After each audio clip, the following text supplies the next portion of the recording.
Isaías capítulo 2, versos 6 a 22.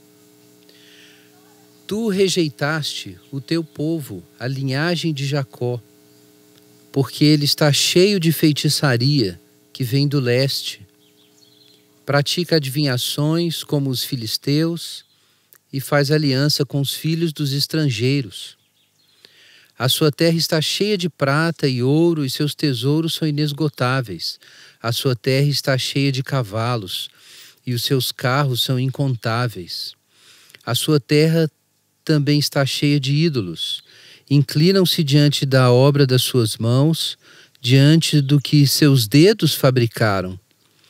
Assim a humanidade é abatida e o homem é humilhado. Não os perdoes.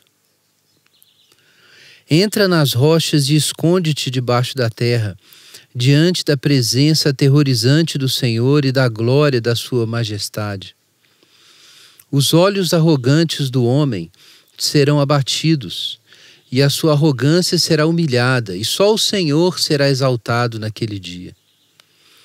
Pois o dia do Senhor dos Exércitos será contra todo orgulhoso e arrogante, contra todo o que se exalta para que seja abatido, contra todos os cedros do Líbano, altos e elevados, contra todos os carvalhos de Bazã, contra todas as montanhas altas e contra todos os montes elevados, e contra toda torre alta e contra todo muro fortificado, contra todos os navios de Tarsis e contra toda embarcação vistosa.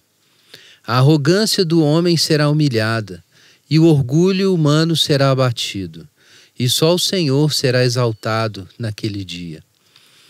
E os ídolos desaparecerão por completo. Então os homens se esconderão nas cavernas das rochas e nas covas da terra, por causa da presença aterrorizante do Senhor e da glória da sua majestade, quando ele se levantar para amedrontar a terra. Naquele dia os homens lançarão às toupeiras e aos morcegos os seus ídolos de prata e os seus ídolos de ouro que fizeram para adorar. E se refugiarão nas cavernas das rochas e nas brechas dos penhascos, por causa da presença aterrorizante do Senhor e da glória da sua majestade, quando ele se levantar para amedrontar a terra. Não confieis mais no homem, cuja vida é um sopro, pois qual é o seu valor? Pai Santo, nós damos graças pela palavra do Senhor e pedimos sobre todos nesse momento que acompanham essa celebração, a iluminação do Teu Santo Espírito. Em nome de Jesus. Então, irmãos e amigos, nós temos aqui um texto forte do livro do profeta Isaías. Esse texto do profeta veio em um momento de grande tensão no Oriente Médio, o que a gente chama hoje de Oriente Médio, e Israel estava sob essa ameaça do juízo do Senhor. Quando a gente lê o comecinho do livro de Isaías, do profeta Isaías, nós temos essa advertência. Visão que Isaías, filho de Amós, teve a respeito de Judá e Jerusalém nos dias de Uzias, Jotão, Acás e Ezequias, reis de Judá. Ouvi, ó céus, e dá ouvidos, ó terra, porque o Senhor disse, criei filhos e os fiz crescer, mas eles se rebelaram contra mim. O boi conhece o proprietário, e o jumento o coxo posto pelo dono, mas Israel não tem conhecimento. Meu povo não entende. Ah, nação pecadora, povo carregado de maldade, descendência de malfeitores, filhos que praticam a corrupção, deixaram o Senhor e desprezaram o Santo de Israel e afastaram-se dele. Então é esse o tom que abre o livro do profeta Isaías. O Senhor usa o profeta para falar a Israel, para falar para o seu povo a respeito do juízo divino que se aproxima. E isso acontece por volta de 739, quando o rei Uzias morre. É nessa época também que está acontecendo uma grande campanha dos assírios em toda a região. por iniciativa do rei Tiglat-Pileser III, que vai durar ali entre 740 e 738. Então é um cenário de ameaça, nuvens negras sobre toda a região, e o profeta se levanta para advertir o povo de Deus sobre o juízo que está vindo. E assim a gente chega então no capítulo 2. O Isaías é um livro de muita esperança, mas de palavras duras de julgamento, principalmente na primeira seção do livro. Então nós temos aqui essa palavra dura do Senhor. E o profeta, nesse momento, no capítulo 2, versículo 6, fala sobre essa condição terrível.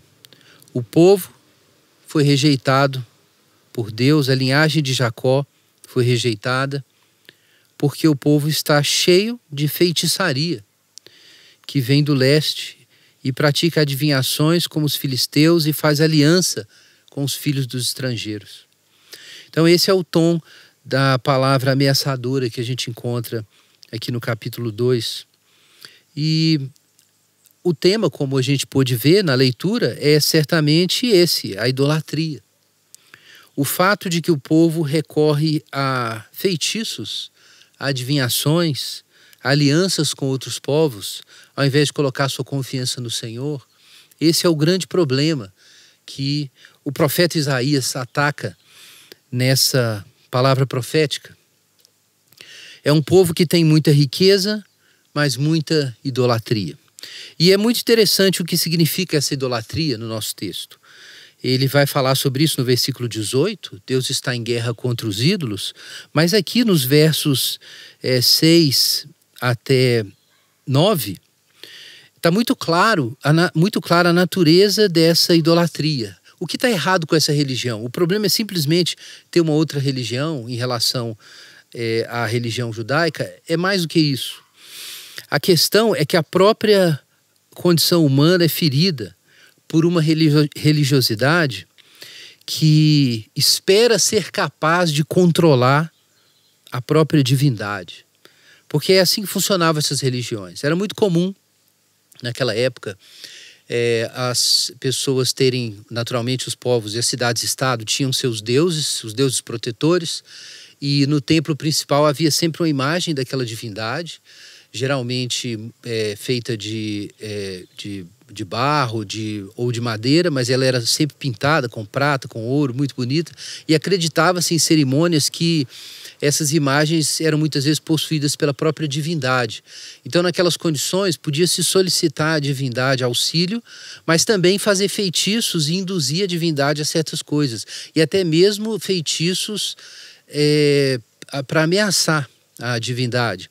Então, a relação que havia entre o povo e os seus deuses era uma relação de fé, por um lado, mas, por outro lado, uma relação de controle.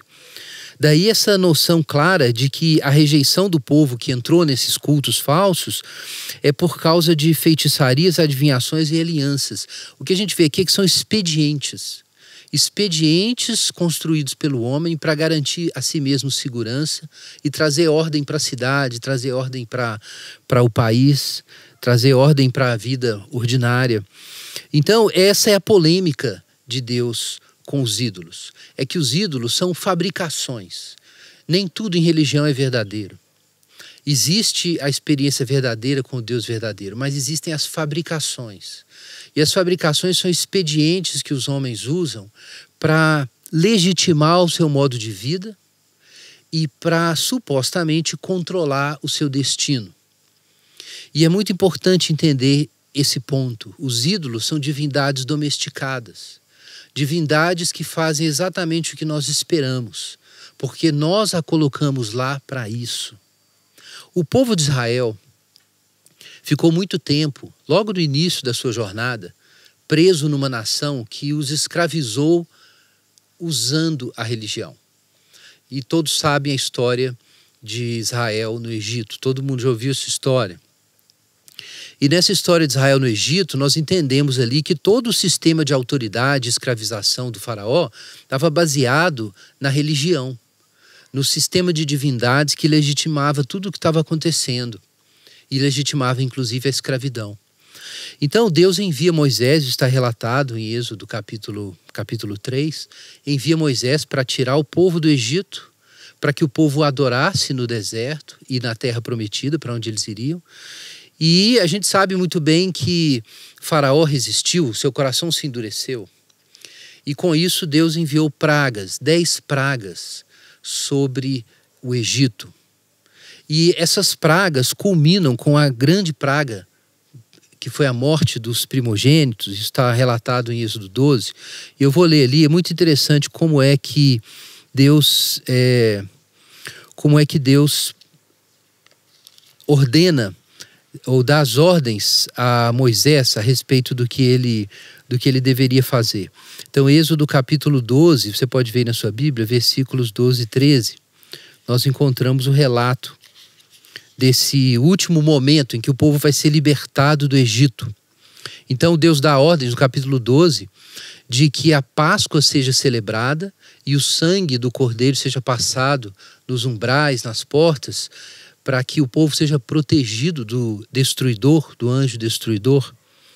E no finalzinho, versículos 11 em diante, o Senhor diz como eles devem comer a Páscoa, com os cintos na cintura, os sapatos nos pés e os cajados na mão, às pressas, porque essa é a Páscoa do Senhor.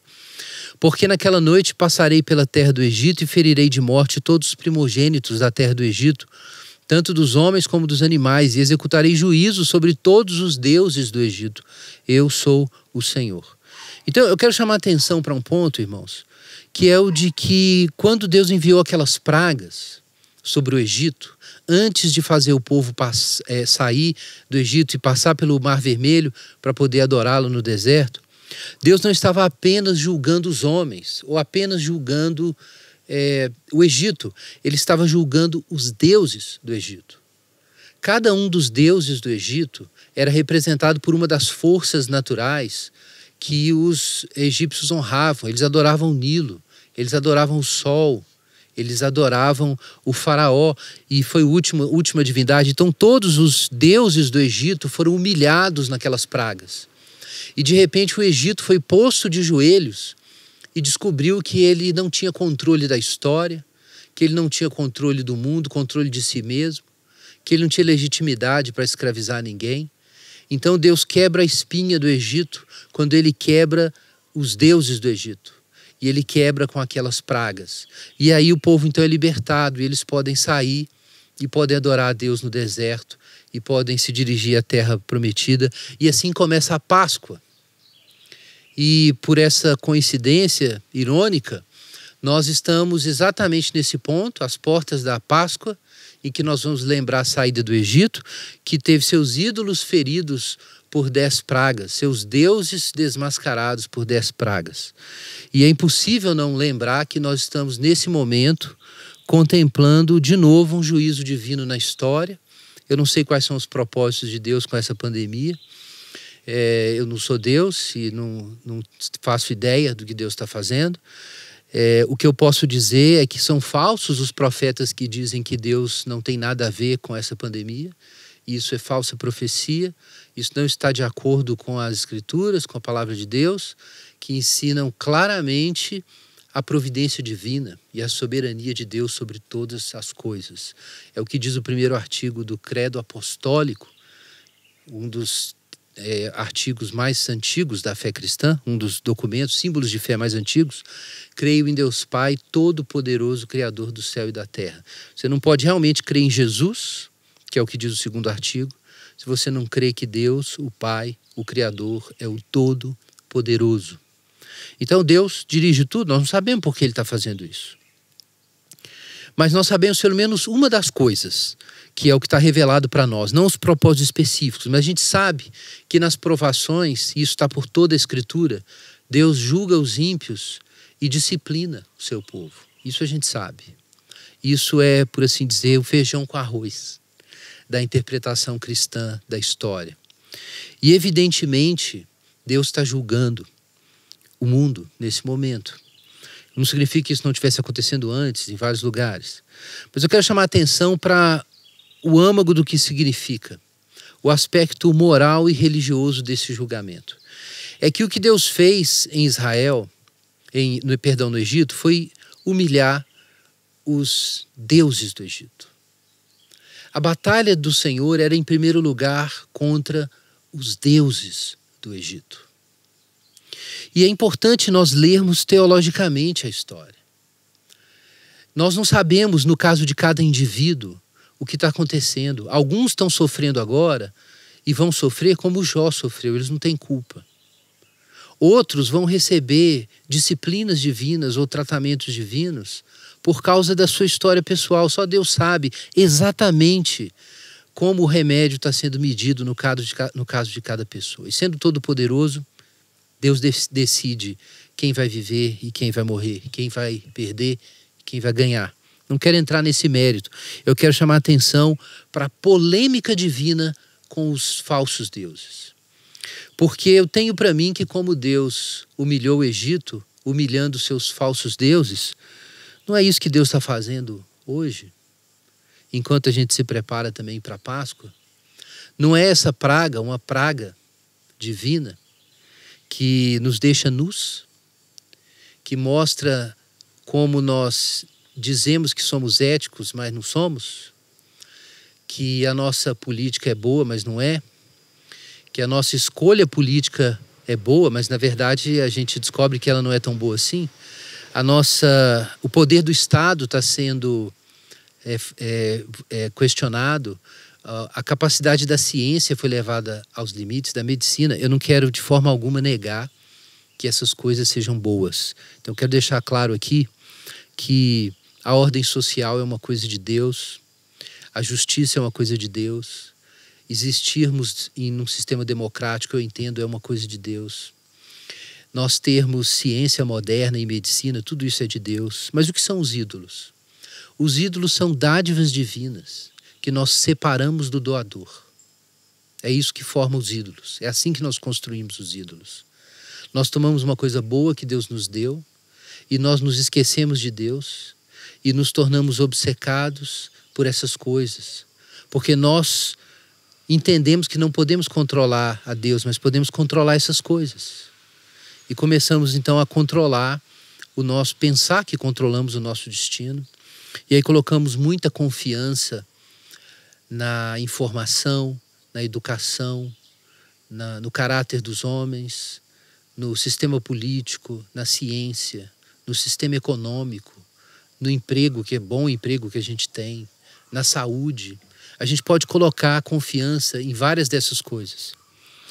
E essa confiança será humilhada pelo Senhor. Ela será questionada pelo Senhor. E é isso que nós temos aqui em Isaías. É um exemplo entre vários que nós temos na Bíblia de como Deus confronta o homem e confronta os falsos deuses.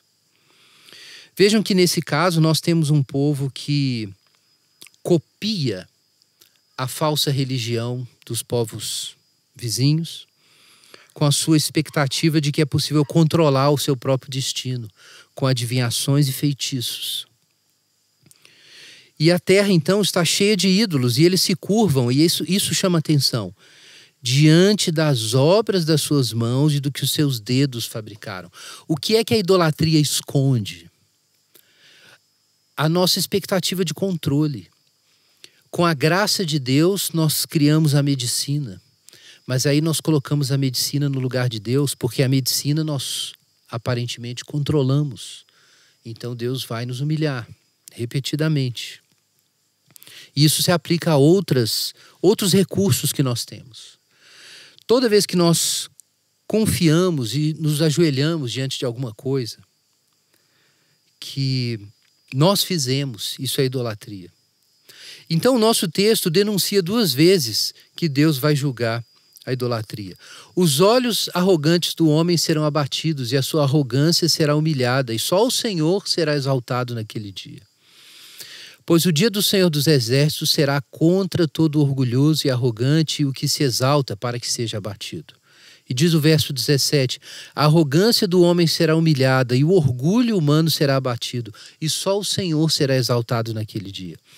Então é claro no texto, como um refrão, irmãos, que o Senhor vem com poder ameaçador, com a presença aterrorizante, com a glória da sua majestade, fazendo tremer a terra, é a linguagem criativa do texto.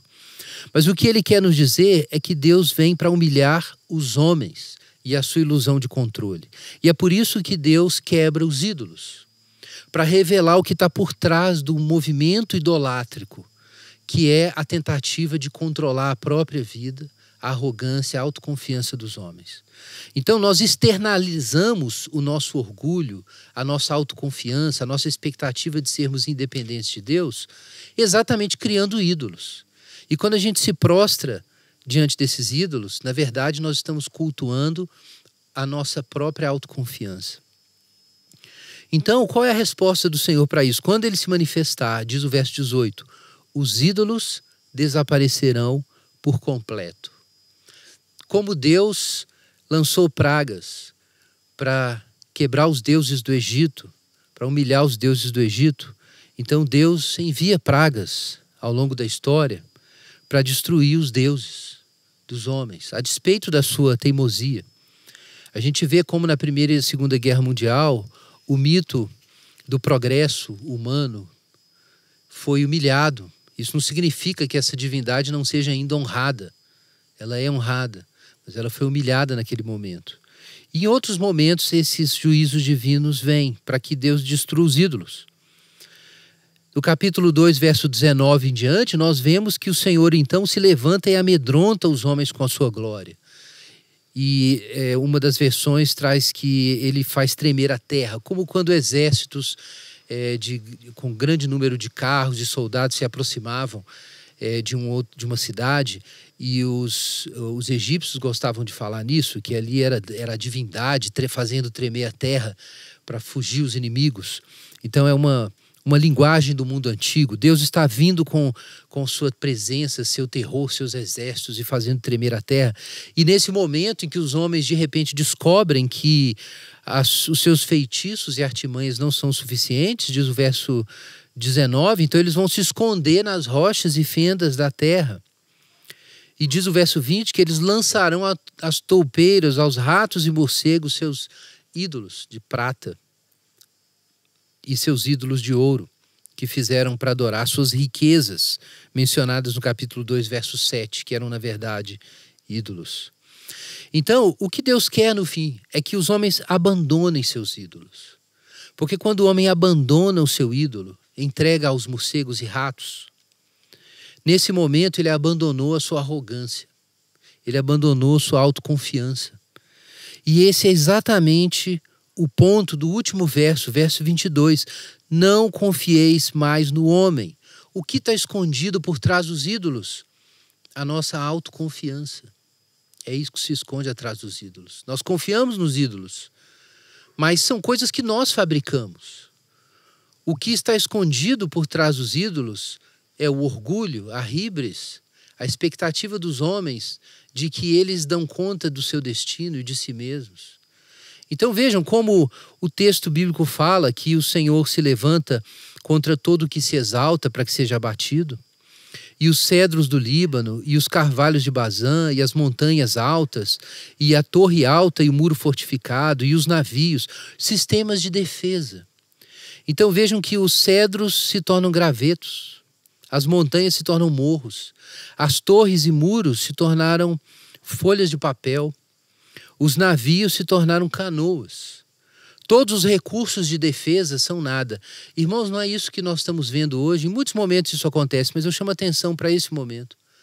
Não é o que nós vemos hoje, com todo o nosso sistema de defesa sendo posto à prova, e nós sendo lembrados da fragilidade do nosso sistema político, dos nossos estados, dos nossos projetos partidários, das nossas propostas de solução de problemas, da própria ciência, da medicina, o sistema internacional, legal.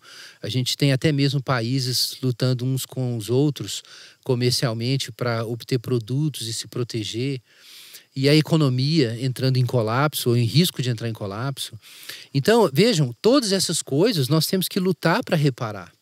Nosso dever histórico ainda é honrar a ciência, respeitar autoridades de saúde, nos preocupar uns com os outros. Eu não tenho dúvida de que coisas muito maravilhosas têm surgido e vão surgir por esforço das pessoas de cuidarem umas das outras.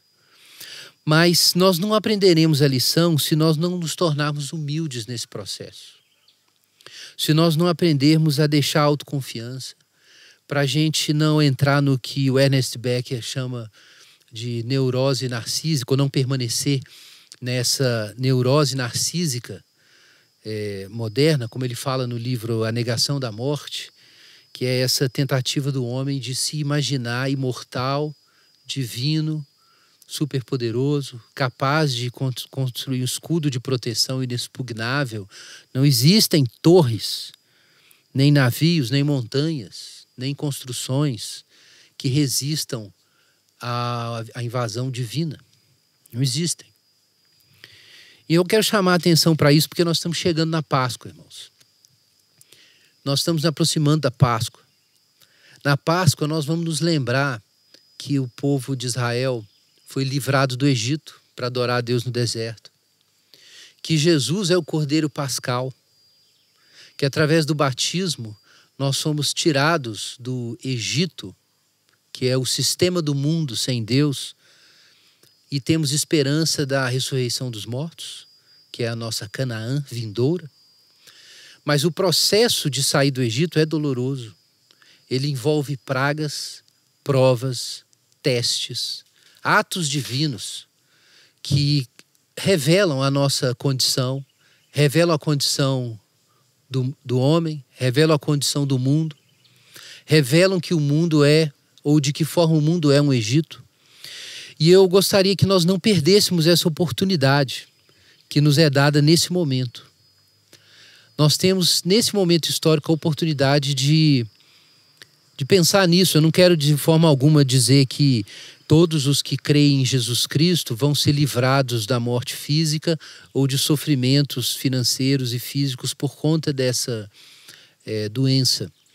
Mas a fuga do Egito hoje não significa nós sermos livrados fisicamente, significa nós sermos livrados espiritualmente.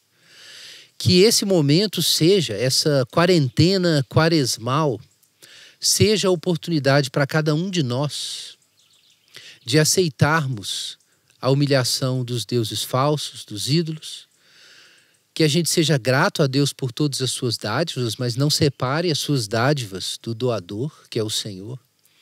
Que esse momento seja a nossa oportunidade de compreender isso, que o Senhor está comprometido com a aniquilação de todos os ídolos. E a gente precisa entregar os ídolos. Nós vamos receber algo do Senhor, mas a gente precisa entregar os ídolos. E entregando os ídolos, nós sim podemos ficar apavorados nesse momento de entregar os ídolos. Mas a única cura, a única vacina para o medo é a esperança da ressurreição. Nós não vamos perder nada ficando presos nos ídolos. E eu convido os irmãos e amigos a meditarem seriamente sobre isso, não apenas hoje, mas ao longo dessa semana, enquanto nos preparamos para a Páscoa do Senhor. Que a gente aceite essa nudez que o Senhor nos impõe, para que nós possamos receber dele novas vestes. Que a gente aceite o pavor causado pela destruição dos ídolos, para que o medo seja substituído pela verdadeira segurança que está no Senhor. Que a gente abra mão das adivinhações, abra mão das feitiçarias, das alianças ímpias e coloque toda a nossa confiança no Senhor. Amém? Vamos fazer uma oração. E nessa oração, nós já vamos nos preparar para a ceia do Senhor. E eu te convido a confessar seus pecados nesse momento e buscar a face do Senhor. Pai Santo, em nome de Jesus, a tua igreja reunida nesse domingo reconhece seus pecados, reconhece a tua soberania e pede o teu socorro. Pedimos, Senhor, ilumine e sonde o nosso coração, nossa alma, abra o nosso entendimento. Que o Senhor nos ilumine onde estamos vivendo em pecado e praticando idolatria e nos livra, Senhor, da idolatria. Em nome de Jesus nós pedimos. que nós sejamos curados dos falsos deuses, que a realidade da nossa finitude, da nossa vulnerabilidade, da nossa mortalidade seja inescapável diante dos nossos olhos e, como diz o apóstolo Paulo, nós estejamos desesperados das nossas vidas para que possamos colocar toda a nossa esperança no Senhor. Nos transporta, Senhor, nessa Páscoa, do Egito para Canaã, que os alhos e cebolas do Egito sejam esquecidos, que esses deuses sejam esquecidos, que a confiança no Senhor e no Cordeiro seja total. Faz isso, Senhor, no coração de cada um e perdoa pecados conhecidos e ocultos no dia de hoje. É em nome do Senhor que nós oramos. Amém.